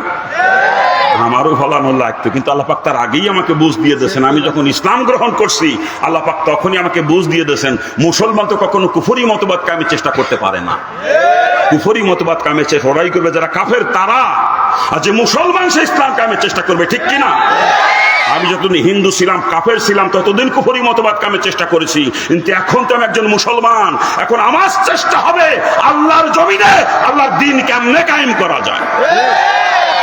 এই বুঝ আমি যখনই পেয়েছি, সঙ্গে সঙ্গে ছাত্রলীগের জেলা সেক্রেটারি দায়িত্ব ইস্তফা দিয়ে ফিরে চলে আসি কোরআনের ছায়ার নিচেই। আমি আল্লাহর কোরআন নিয়ে আন্দোলন করি, আল্লাহর দ্বীন কায়েমের চেষ্টা করি। কিন্তু মুসলমানের বাচ্চারা কেউ দেখি গণতন্ত্র কায়েমের জন্য জীবন দিয়ে দেয়, কেউ সমাজতন্ত্র কায়েমের জন্য জান প্রাণ দিয়ে মেহনত করে, কেউ জাতীয়তাবাদ কায়েমের চেষ্টা করে, কেউ ধর্ম নিরপেক্ষতাবাদ কায়েমের চেষ্টা করে, ঠিক না? জোরে বলেন। এগুলা কি ইসলামী মতবাদ না কুফরি মতবাদ? আজকে বাংলাদেশে বিশেষ করে গণতন্ত্র নিয়ে জয় জয়কার অবস্থা বর্তমান, ঠিক না? কি জোরে কান? হ্যাঁ, কত সুন্দর অনেক বড় বড় হুজুররা কিন্তু স্লোগান দেয়, গণতন্ত্র চাই, গণতন্ত্র। এর বিয়ে কেলে গণতন্ত্রের প্রতিষ্ঠাতা কে জানেন না আপনারা? জানেন না? আব্রাহাম লিঙ্কন, আমেরিকার ভূতপূর্ব প্রেসিডেন্ট আব্রাহাম লিঙ্কন, সে হলো গণতন্ত্রের প্রতিষ্ঠাতা। আব্রাহাম লিঙ্কন সম্পর্কে কি জানেন আপনারা? জানি না, কিন্তু আমি তার জীবনী পড়ছি, আমি জানি। দুনিয়া সৃষ্টির থেকে এই মুহূর্ত পর্যন্ত যত ইসলাম বিদ্বেষী মানুষ দুনিয়াতে জন্ম নিয়েছে, তার ভিতর অন্যতম একজন ছিল আব্রাহাম লিঙ্কন। ও যে ইসলামের কত বড় দুশ্মন ছিল কল্পনাও করতে পারবেন না আপনারা। ওই দুশ্মন ইসলামে তার প্রতিষ্ঠিত মতবাদ গণতন্ত্র, যে গণতন্ত্রের মূল কথাই হলো জনগণ সমস্ত ক্ষমতার উৎস। By the people, for the people, of the people, এটা গণতন্ত্রের মূল থিওরি, ঠিক না? আর আল্লাহর কোরআন কি কয়? ইন্নাল্লাহা আলা কুল্লি শাইইন কাদির। সমস্ত ক্ষমতার উৎস কে? আল্লাহ। কোরআন কয় সমস্ত ক্ষমতার উৎস আমার আল্লাহ, আর গণতন্ত্র কয় সমস্ত ক্ষমতার উৎস জনগণ। যদি কেউ কোরআনেরটা বিশ্বাস করেন আপনি মুসলমান, আর যদি গণতন্ত্রেরটা বিশ্বাস করেন, বিনা দলিলে কাফের, কোনো দলিল লাগবে না এখানে। গণতন্ত্র বিশ্বাস করাই হলো জনগণকে ক্ষমতার উৎস বিশ্বাস করা, কথা ঠিক না? আল্লাহকে বাদ দিয়ে যদি কেউ জনগণকে ক্ষমতার উৎস মনে করে, কসম খোদা, ও কাফের, ও কাফের, ও কাফের। কথা বলেন ঠিক কিনা? কি জোরে বলেন? আল্লাহ পাক সকলকে বুঝদান করুক, জোরে বলেন আমিন। আরে জোরে কান না আমিন। বড় কষ্ট লাগে, বড় কষ্ট লাগে। একটা প্রশ্ন করবো আপনাদের কাছে, করবো? দুনিয়া সৃষ্টির থেকে এই মুহূর্ত পর্যন্ত সারা দুনিয়াব্যাপী চ্যালেঞ্জ দিলাম আমি, একজন কাফেরের নাম বলেন তো, যেই কাফের কোনোদিন ইসলাম কায়েমের চেষ্টা করেছে। এমন একজন কাফেরের নাম বলেন। এখানে কথা বললে হবে না তো। কোথায় রাখছি কথা? বলতে পারবেন একজন কাফেরের নাম যে কোনোদিন ইসলাম কায়েমের চেষ্টা করেছে? বলতে পারবেন? হ্যাঁ, আল্লাহ মাফ করুক। কোন কাফের কখন ইসলাম কায়েমের চেষ্টা করে নাই, করবেও না কোনোদিন। কিন্তু আমরা মুসলমানের সন্তান, আমাদের নীতি ঠিক নাই, ওদের নীতি ঠিক আছে। কোন কাফের কখন ইসলাম কায়েমের চেষ্টা করে নাই, করবেও না কোনোদিন। ওদের নীতি ঠিক আছে, কিন্তু আমরা মুসলমানের সন্তান, আমাদের নীতির কোনো ঠিক নাই। দাবি করি মুসলমান বুঝলে, অথচ কুফরি মতবাদ কায়েমের জন্য জান প্রাণ দিয়ে চেষ্টা করতেছি, ঠিক কিনা? জোরে বলেন ঠিক কিনা? আল্লাহ মাফ করুক আমাদেরকে, আল্লাহ মাফ করুক। আফসোস, আমরা মুসলমান না কাফের? আমরা মুসলমান না কাফের? আরে কোন কাফের কোনদিন আমার ইসলাম কায়েমের চেষ্টা করে নাই। আমি একজন মুসলমান, আমি কেন কুফরি মতবাদ কায়েমের চেষ্টা করব বলেন? হ্যাঁ, এই বুঝটা আসে না আমাদের মধ্যে। আমি দোয়া করে সকল মুসলমানকে বুঝ দিয়ে দেখি। আর জোরে কর না আমি একজন মুসলমান, আমি কোনদিন কুফরি মতবাদ কায়েমের চেষ্টা করতে পারি না। এতদিন করছি, না জানি ভুল করছি, তওবা করে ফেলবো, তওবা করলে আল্লাহ মাফ করে দেবে। কি কাম? আল্লাহ আশার বাণী শুনাইছে কোরআনে পাকে, লা তাকনা তুমি রহমাতিল্লাহ, বান্দা আমার রহমত থেকে নৈরাশ হোস না। এতদিন কুফরি মতবাদ কায়েমের চেষ্টা করেছিলি, তওবা করে ফিরে আয় কোরআনের ছায়ার নিচেই। তো তওবা করতে দেরি হবে, আমি আল্লাহ তোকে মাফ করতে দেরি করবো না। আমরা পারবো না তওবা করতে? আমি একজন মুসলমান, আমি কাফের নই। কোন কাফের কোনোদিন আমার ইসলাম কামের চেষ্টা করে নাই, অতএব আমিও আর কোনোদিন কুফরি মতবাদ কামের চেষ্টা করব না। এখন থেকে মৌত পর্যন্ত ইসলাম কামের চেষ্টা করব। রাজি আছেন? রাজি আছেন? কারা কারা রাজ্যে হাত তোলেন তো আমি দেখতে চাই যে আমি একজন মুসলমান, আমি কাফের নই, অতএব কোনোদিন কুফরি মতবাদ কামের চেষ্টা করব না। নামান হাত, নামান নামান বলছে, নামান হাত। আজকে ওয়াজ মাহফিল আইছেন, আজকে খালি হাত না, সুযোগ পালি পা আউট হয়ে দেবেন ইসলামের পক্ষে। ওয়াজ মাহফিল আইছেন, যখন ভোট কেন্দ্রে যাবেন, ভোট দেওয়ার জন্য ও জায়গায় ইসলামের পক্ষে দেবেন, ও জায়গা ঠিকই গণতন্ত্রের পক্ষে না সমাজতন্ত্রের পক্ষে। কথা ঠিক না? ওয়াজ মাহফিলে ইসলামের পক্ষে হাত তুলে স্লোগান দেয়, আর ভোট কেন্দ্রে যাই ইসলামের বিপক্ষে সিল মারে, ওগুলো তো তাজা মুনাফিক, তাজা মুনাফিক। মানে মুনাফিকের চরিত্রই হলো কখনো ইসলামের পক্ষে কখনো বিপক্ষে। এটা মুনাফিকের চরিত্র, ঠিক না? আব্দুল্লাহ বিন উবাই, যার টাইটেল দিয়েছিলেন রসুল রইসুল মুনাফিক, এই আব্দুল্লাহ বিন উবাই মসজিদে নববীতে অধিকাংশ সময় রসুলের পিছনে দাঁড়িয়ে পহেলা কাতারে নামাজ আদায় করত। যতক্ষণ রসুলের দরবারে থাকছে ইসলামের পক্ষে ওরে স্লোগান দেশে, জয় জয়কার স্লোগান। কিন্তু যখনই রসুলের দরবার থেকে বের হয়ে গেছে, ইসলামকে ধ্বংস করার জন্য পিন মারা শুরু করছে, ঠিক না? কখনো ইসলামের পক্ষে কখনো বিপক্ষে। এটা মুনাফিকের চরিত্র। আর যে মুমিন, সে সদা সর্বদা ইসলামের পক্ষে থাকবে, ঠিক না? আমরা মুমিন না মুনাফিক? আমরা মুমিন না মুনাফিক? যদি মুমিন হয়ে থাকি, সদা সর্বদা ইসলামের পক্ষে থাকতে হবে, ঠিক কিনা? যারা বলেন ঠিক কিনা? ওয়াজ মাহফিল ইসলামের পক্ষে হাত তুলে স্লোগান দিতে হবে, ভোট কেন্দ্র ইসলামের পক্ষে সিল মারতে হবে, তবেই আমি মুমিন। আর না, ওয়াজ মাহফিল ইসলামের পক্ষে হাত তুলে স্লোগান দেবো আর ভোট কেন্দ্রে গণতন্ত্রের পক্ষে সিল মারবো, আমি তাজা মুনাফিক। হাজী সাহেব হলেও মুনাফিক, আমি মুফতি মুহাদ্দিস হলেও মুনাফিক। কি কথা ঠিক কিনা? যারা বলেন আর মুনাফিকি করবো না আমরা, কথা ঠিক কিনা? এখন থেকে মৌত পর্যন্ত সদা সর্বদা ইসলামের পক্ষে থাকবো। রাজি আছেন? কারা কারা রাজি? আবার একটু হাত তোলেন। আমি একজন মুমিন, আমি কখনো ইসলামের বিপক্ষে যাব না। আল্লাহ পাক সকলকে বুঝ দান করুক। জোরে কন আমি। আরে জোরে কন না আমি। কষ্ট লাগতেছে, কষ্ট লাগে। আমি আলোচনা করছি, আল্লাহ পাক সৃষ্টি করেছি লিয়াবুদুন, একমাত্র ইবাদতের জন্য। অতএব যা কিছু করবো দুনিয়ায় সব কিন্তু ইবাদত হওয়া লাগবে। রাজনীতি করার জন্য আল্লাহ পাক কাউকে সৃষ্টি করে নাই। রাজনীতি যদি করা লাগে, ওটাকে ইবাদত বানায় করা লাগবে, ঠিক কিনা? জোরে বলেন। আর ইবাদত তখন হবে যখন আমার রাজনীতি রসুলের তরিকায় হবে, ঠিক কিনা? জোরে বলেন। কি রাজনীতির মধ্যে রসুলের তরিকা আছে কি নাই? রাজনীতির মধ্যে রসুলের তরিকা আছে কি নাই? রসুলের তরিকায় ইসলাম কায়েমের রাজনীতি যদি করতে পারি, আমার রাজনীতি ইবাদত হয়ে যাবে। ওই রাজনীতি আমার আমলনামায় লক্ষ লক্ষ নেকি জমা করে দিবে কিয়ামতের ময়দানে। রাজনীতি আমাকে জান্নাতে নিয়ে পৌঁছে দিবে। চিৎকার দিয়ে বলেন সুবহানাল্লাহ। পক্ষান্তরে রসুলের তরিকার খেলাফ অন্য যে কোনো নেতার তরিকায় রাজনীতি করি না কেন, আমার রাজনীতি হয়ে যাবে নাফরমানি। ওই রাজনীতির কারণে কিয়ামতে আমাকে জাহান্নামে চলে যেতে হবে। কারণ ইবাদতের পরিণতি জান্নাত, আর নাফরমানির পরিণতি জাহান্নাম। আল্লাহ পাক সকলকে বুঝদান করুন। জোরে কন না। খারাপ লাগতেছে আপনাদের? খারাপ লাগতেছে ভাইজান?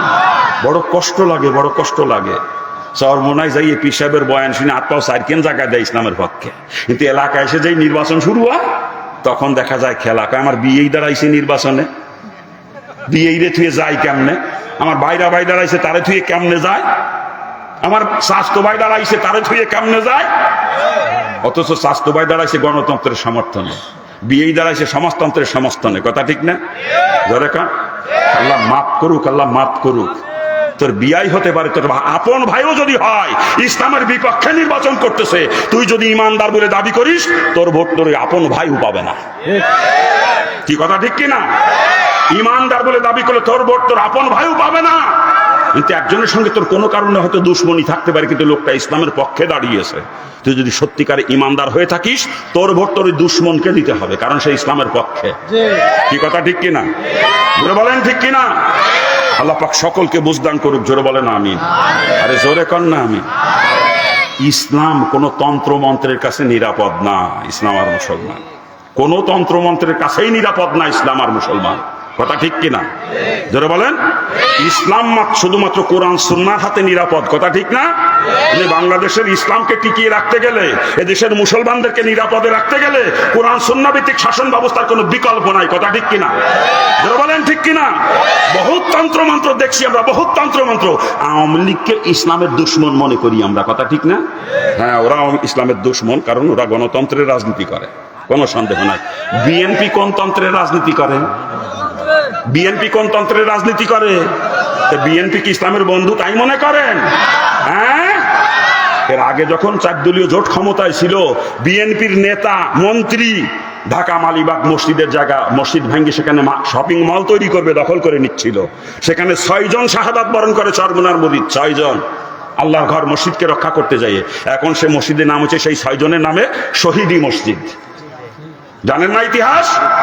ভোলা বোরহানুদ্দিনে মাদ্রাসায় আগুন ধরিয়ে কোরআনে কারিমের অনেকগুলো কপি পর্যন্ত পুড়িয়ে দিয়েছে বিএনপির নেতা। জানেন না সব খবর? আপনারা ভুলে গেছেন? আমি ভুলি নাই, আমি ভুলি নাই। ওই আওয়ামী লীগের কাছে ইসলাম যেরকম নিরাপদ নয়, বিএনপির কাছে ইসলাম সেরকম নিরাপদ নয়। তার বাস্তব প্রমাণ আজকে পাইছি আমরা, যারা নেট চালান, দেখছেন নেটে। জুলফিকার আলী মোংলার বিএনপির নেতা, মোংলার এক সময়কার পৌর মেয়র জুলফিকার আলী বলছে, কি বলছে শোনেন নাই আপনারা? কি শোনেন নাই? কোরআন ভাউতাবাজি। জোরে কর নাউজুবিল্লাহ, জোরে বলেন নাউজুবিল্লাহ। বিএনপির থেকে দলীয় ভাবে এখনো এই ব্যাপারে কোনো পদক্ষেপ নেয় নাই। কি কথা ঠিক কিনা? জোরে বলেন।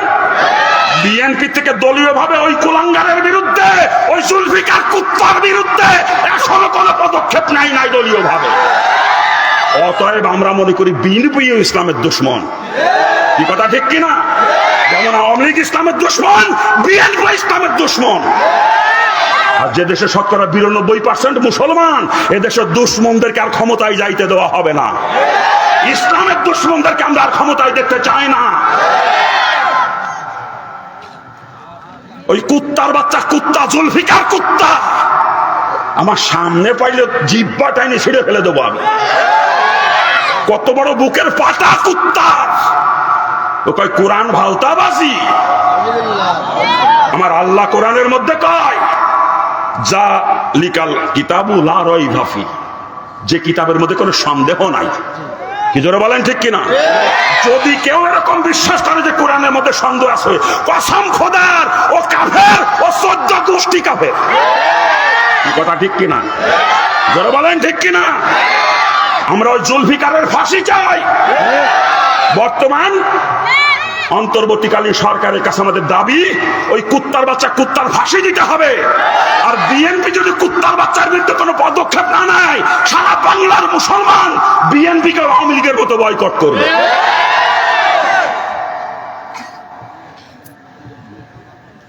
খারাপ লাগতেছে আপনাদের?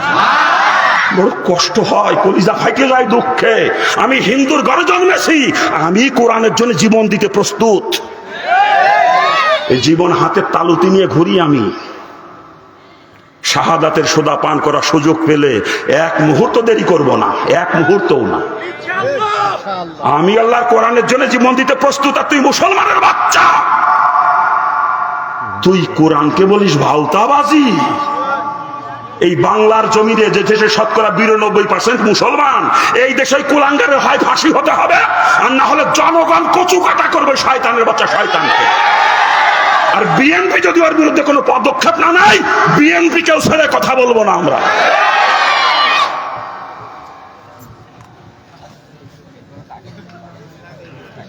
খারাপ লাগতেছে আপনাদের?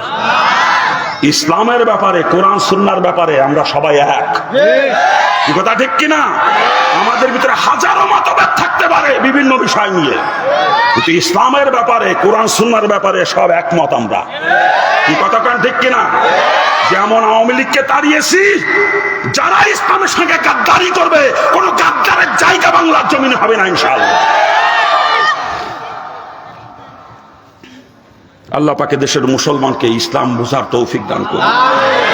জোরে কর না আমিন, জোরে কর না আমিন। খারাপ লাগতেছে আপনাদের নাকি? খারাপ লাগতেছে বাজান? লাগতে পারে খারাপ, কিন্তু আমার কিছু করার নাই। আমার কলিজা ফাইটে যাচ্ছে যখন এই খবর শুনছি যে জুলফিকার শয়তান এই ধরনের কথা বলে, আল্লাহর কোরআনকে ভাওতাবাজি বলেছে। আমার যে কি মনে চাইতেছিল ছুটে চলে যায় শয়তানকে ধরার জন্য, কিন্তু আপনাদের সঙ্গে ওয়াদা করা, তাই যাইতে পারি নাই। ওয়াদা খেলাফ করে তো মুনাফিক, আমি তো মুনাফিক না।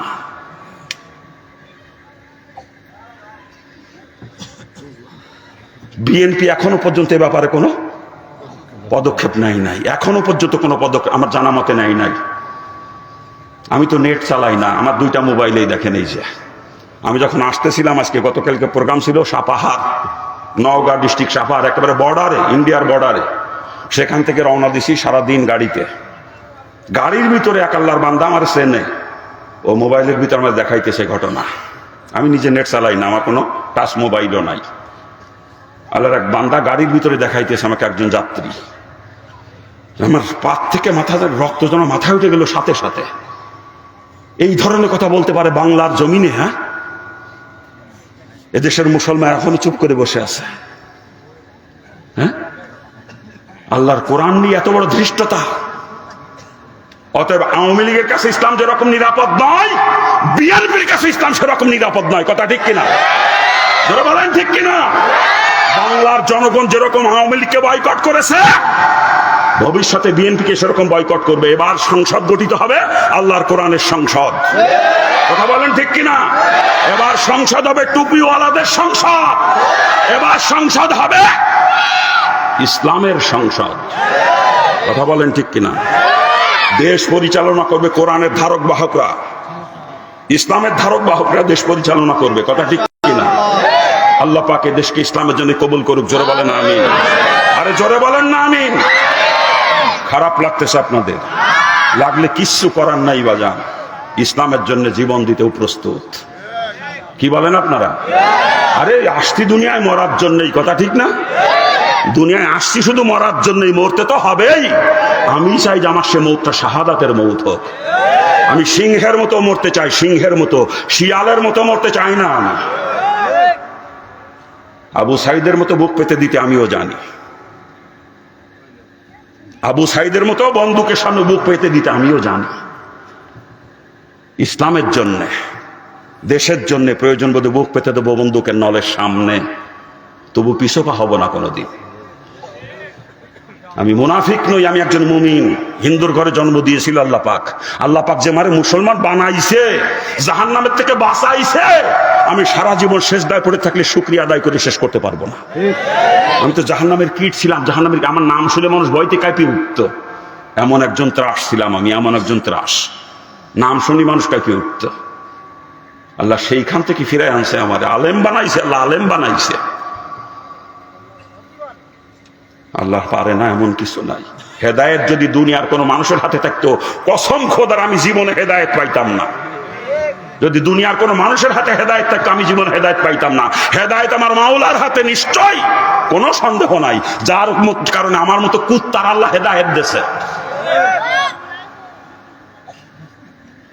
দুনিয়ার কোন মানুষের কাছে হেদায়েত থাকলে সে জীবন আমারে দাওয়াত দিতে যাইতো না, ভয়তেই যাইতো না আমার কাছে, কোনোদিন ভয়তেই যাইতো না। আমি হেদায়েতের দাওয়াতও পাইতাম না, হেদায়েতও পাইতাম না। নিশ্চয়ই আমার আল্লাহর কাছে হেদায়েত, আর না হলে আমার মতো কুত্তা কখনো হেদায়েত পায় না। খারাপ লাগতেছে আপনাদের? খারাপ লাগতেছে বাজান? বড় কষ্ট। আমি হিন্দুর বাচ্চা, আমি বুঝি। সব ছাড়ছি ইসলামের জন্য, মা ছাড়ছি, বাপ ছাড়ছি। ইসলাম গ্রহণের পর দীর্ঘদিন আমার মা জীবিত ছিলেন। 28 বছর পরে মারা গেছে। আমি ইসলাম গ্রহণে 28 বছর পরে মা মারা গেছে। এই 28 বছরের ভিতরে মাত্র 3 বার মাকে দেখছি আমি। 28 বছরের মধ্যে মাত্র 3 বার দেখছি মাকে। আর বাপের সঙ্গে ইসলাম গ্রহণের পরে আর দেখা হয় নাই। বাপ আমার সঙ্গে দেখা করতে চাই নাই, বাপের কারণে মার সঙ্গেও দেখা করতে পারি নাই আমি। ইসলামের জন্য মা ছাড়ছি, বাপ ছাড়ছি। আমার বাপ কোটি কোটি টাকার সম্পদের মালিক, দেশের বড় মাপের শিল্পপতি আমার বাপ। সব ছাড়ছি ইসলামের জন্য আমি। যেই মাপের নেতা ছিলাম, দেশ কাঁপাইতাম, দেশ কাঁপানোর মতো নেতা ছিলাম। সব ছাড়ছি ইসলামের জন্য, সব ছাড়ছে ইসলামের জন্য। আর আমার সামনে ইসলাম নিয়ে তাল বাহানা, তাই আমি মেনে নেবো, এটা মনে করেন? এটা মনে করেন আপনারা কেউ? কসম করে বলছি, কসম খোদার, ইসলাম নিয়ে তাল বাহানা করে আমার সামনে কেউ পার পেয়ে যাবে না কোনোদিন, ইনশাআল্লাহ। আল্লাহ পাক সকলকে বুঝ দান করুক। জোরে করেন না? আমি যে কথা বলতেছিলাম, আপনার রাজনীতি রসুলের তরিকায় হলে আপনার রাজনীতি ইবাদত হয়ে যাবে। ওই রাজনীতির দ্বারা লক্ষ লক্ষ নেকি আমল নামা জমা হয়ে যাবে কিয়ামতের ময়দানে। ওই রাজনীতি আপনাকে জান্নাতে নিয়ে পৌঁছে দেবে। চিৎকার দিয়ে বলেন সুবহানাল্লাহ। পক্ষান্তরে আমি যদি রসুলের তরিকার খেলাফ অন্য কোন নেতার তরিকায় রাজনীতি করি না কেন, আমার রাজনীতি নাফরমানি হয়ে যাবে কিয়ামতের ময়দানে। ওই রাজনীতির কারণে আমাকে জাহান্নামে চলে যাওয়া লাগবে, কারণ ইবাদতের পরিণতি জান্নাত, আর নাফরমানির পরিণতি কিন্তু জাহান্নাম। চিৎকার দিয়ে বলেন নাউজুবিল্লাহ। কি কথা ঠিক কিনা? এভাবে জিন্দগির প্রত্যেকটা কাজকে ইবাদত বানায় করা লাগবে, কারণ আল্লাহ সৃষ্টিই করেছে ইল্লা লিয়াবুদুন, একমাত্র ইবাদতের জন্য। ঠিক কিনা? যারা বলেন ঠিক কিনা? অতএব যা কিছু করবো সব দুনিয়ায় ইবাদত। আমরা খানা খাই, খানা খাওয়ার জন্য আল্লাহ পাক কাউকে সৃষ্টি করে নাই, সৃষ্টি করছে ইবাদতের জন্য। আরে খানা হায়ান জানে, আর ও খায়, ইহুদি নাসারাও খায়, অরিফদও খায়, খায় না? ওরা খায় ওদের পেট ভরার জন্য, পেট ভরে। কিন্তু মুসলমান খানা খাবে পেট ভরার জন্য না। মুসলমানের খানা খাওয়া ইবাদত হবে, পেট ভরবে মুসলমানের ফাও। আর ইবাদত তখনই যখন খানা খাওয়া রসুলের তরিকায় হবে। ঠিক না? যারা বলে চেয়ার টেবিলই খানা খাওয়া রসুলের তরিকা নাকি? হ্যাঁ, তা আপনাদের প্রত্যেকের ঘরেই তো ডাইনিং সেট, চেয়ার টেবিলই খানা খান আপনারা। চেয়ার টেবিলি খানা খাওয়া খ্রিস্টানদের তরিকা। যারা চেয়ার টেবিলি খানা খায় এদের হাসর নাসর হবে খ্রিস্টানদের সঙ্গে কিয়ামতের দিন। আর খ্রিস্টানরা কোন জায়গা যাবে? খ্রিস্টানরা কোন জায়গা যাবে? অর্থাৎ চেয়ার টেবিলি খানা খাওয়ার গোষ্ঠী খ্রিস্টানদের সাথে এক কাতারে জাহান্নামে যাবে, এক কাতারে। এটা আমার বাপের ঘরের কথা না, রসুলের হাদিস। রসুল বলেছেন দুনিয়ায় যার সঙ্গে যার মিল থাকবে কিয়ামতে তার সঙ্গে তার হাসর হবে। সুন্নাত তরিকা হলো যেই লেভেলে বসবেন ওই লেভেলে প্লেট থেকে খানা খাইতে হবে। এটা বসার এবং প্লেট রাখার লেভেলটা সমান হতে হবে, এটা হলো সুন্নাত। টেবিলে খাওয়া জায়েজ আছে, টেবিলের উপরে উঠে বসতে হবে আপনাকে, টেবিলের উপরে উঠে বসতে হবে, তাহলে টেবিলে খাইতে পারবেন। চেয়ারে বসে টেবিলে প্লেট থেকে খানা খাওয়া জায়েজ নাই, এটা সুন্নাতের খেলাফ। মনে থাকবে? মনে থাকবে মুসলমান? গেছি ওয়াজ করতে, এটা কামেল মাদ্রাসার মাহফিল, বাৎসরিক মাহফিল। ওয়াজ করছি, আখেরি মোনাজাত দিয়ে দিছি। মাদ্রাসার যিনি প্রিন্সিপাল, ট্রিপল টাইটেল, এত বড় একজন আলেম, ট্রিপল টাইটেল, উনি মাহফিলের সভাপতি। আমার পাশে চেয়ারে বসা, আমি মোনাজাত দিয়ে শেষ করছি, উনি ফোন দিয়েছে বাসায়, কয় হুজুরকে নিয়ে আসতেছি, খানা গুছায় ফেলো। একটু পরেই গেলাম ওনার বাসায় খানা খাওয়ার জন্য, যাই দেখি চেয়ার টেবিলি খানা করে পরিপাটি করে সাজায় রেখে দিয়েছে, পরিপাটি করে সাজায় রেখে দিয়েছে চেয়ার টেবিলি। আমি ঘরে ঢুকে অবস্থা দেখি, আমি কই মাওলানা সাহেব, আমি তো খ্রিস্টান না, আমি একজন মুসলমান। উনি আমার মুখের দিক চাক করে চাই, হুজুর এই কথা বলতেছেন? বলে বলবো না, আপনি চেয়ার টেবিলি খানা গোছা রাখছেন। চেয়ার টেবিলি খানা খায় খ্রিস্টানরা, মুসলমান তো চেয়ার টেবিলি খানা খায় না। এই কথা কর পর লজ্জা পেয়ে গেছে, আলেম মানুষ তো লজ্জা পাইছে। লজ্জা পেয়ে তাড়াতাড়ি পাটি একটা আইনে বিছিয়ে দিয়ে, তারপর চাদরও একটা বিছিয়ে দিয়েছে, দিয়ে খাবার দাবার সব টেবিলিতে নিচেই নামাইছে। হুজুর বসেন এবার। আমি কই এখনো আমার খাওয়ার উপযুক্ত পরিবেশ হয় নাই। বললো কে হুজুর? আমি কই দস্তরখানা ছাড়া মুসলমান কি করে খানা খায়? আমি তো বুঝি না এটা, মুসলমান কি করে দস্তরখানা ছাড়া খানা খায়? এই কইছি, আরো লজ্জা পাইছে, দৌড়ই চলে গেছে, যাইয়ে নাক পোষা গামছা এক কান নিয়ে আইছে। নাক পোষা গামছা বিছিয়ে দিয়েছে দস্তরখানা হিসেবে। চিন্তা করতে পারেন, একজন ট্রিপল টাইটেল, একটা কামেল মাদ্রাসার প্রিন্সিপাল, ওনার ঘরে দস্তরখানা নাই, চেয়ার টেবিলি খানা খায়। আল্লাহ মাফ করুক, উনি বলে আলেম। আরে আল্লাহ মাফ করুক, আলেম নামের কলঙ্ক এগুলো, আলেম নামের কলঙ্ক। কোন আলেম কখনো সুন্নাত তরিকার খেলাফ চলতে পারে? আমার বেরেনে কখনো এটা আসে না, আমার বেরেনে ধরে না এটা। আলেম কি করে সুন্নাত তরিকার খেলাফ চলতে পারে? আল উলামা ওয়ারাসাতুল আম্বিয়া, ওলামায়ে কেরাম নবীদের ওয়ারিস। আলেম হয়ে কি করে রাসূলের তরিকার খেলাফ চলতে পারে, সুন্নাত তরিকার খেলাফ চলতে পারে? আমার বেরেনে ধরেন ওগুলো আলেম নামের কলঙ্ক, আলেম নামের কলঙ্ক। ওই প্রকৃতির আলেমদেরকে পাতে জুতো খুলে খুলে সাইজ করতে পারতাম আমি। ওদের কারণে ইসলাম ধ্বংস হয়ে যাচ্ছে, সাধারণ পাবলিক ওদেরকে দেখে দেখে ইসলাম থেকে দূরে সরতেছে। একজন আলেম হবে ইসলামের মডেল, তাকে দেখে মানুষ দিনের বুঝ পাবে, ইসলাম চিনবে। ওই আলেম যদি সুন্নাত তরিকার খেলাফ চলে, সাধারণ পাবলিক যাবে কোথায় বলেন? আল্লাহ পাক আমাদের আলেম সমাজকে আগে হেদায়েত দান করুক। আর জোরে কর না, খারাপ লাগতেছে, খারাপ লাগতেছে। মুসলমান দস্তরখানাও চেনে না, চেয়ার টেবিলই খানা খায় অধিকাংশ মুসলমান, ইল্লা মাশাল্লাহ কিছু আছে ওই তবলিগের কিছু মোবাল্লেগ, তারপরেও সমস্যা আছে, চিল্লায় যখন যায় তখন ঠিকই দস্তরখানা খানা খায়, 3 দিন সময় লাগে গেলে ঠিকই দস্তরখানা খানা খায়, কিন্তু বাড়ি আসলে এক বিয়া কেলে রুশ থাকে না। কি কথা ঠিক না? সরমুনার মুরিদরা যখন সরমুনায় যায় মাসিক ইস্তানের দিন খানা খায়, এই সময় ঠিকই দস্তরখানা বিষয় খানা খায়, কিন্তু বাড়ি আসলে এক বিয়া কেলে রুশ থাকে না। কি কথা ঠিক না? নাকি ভুল করছি আমি? হ্যাঁ, আল্লাহ পাক মাফ করুক।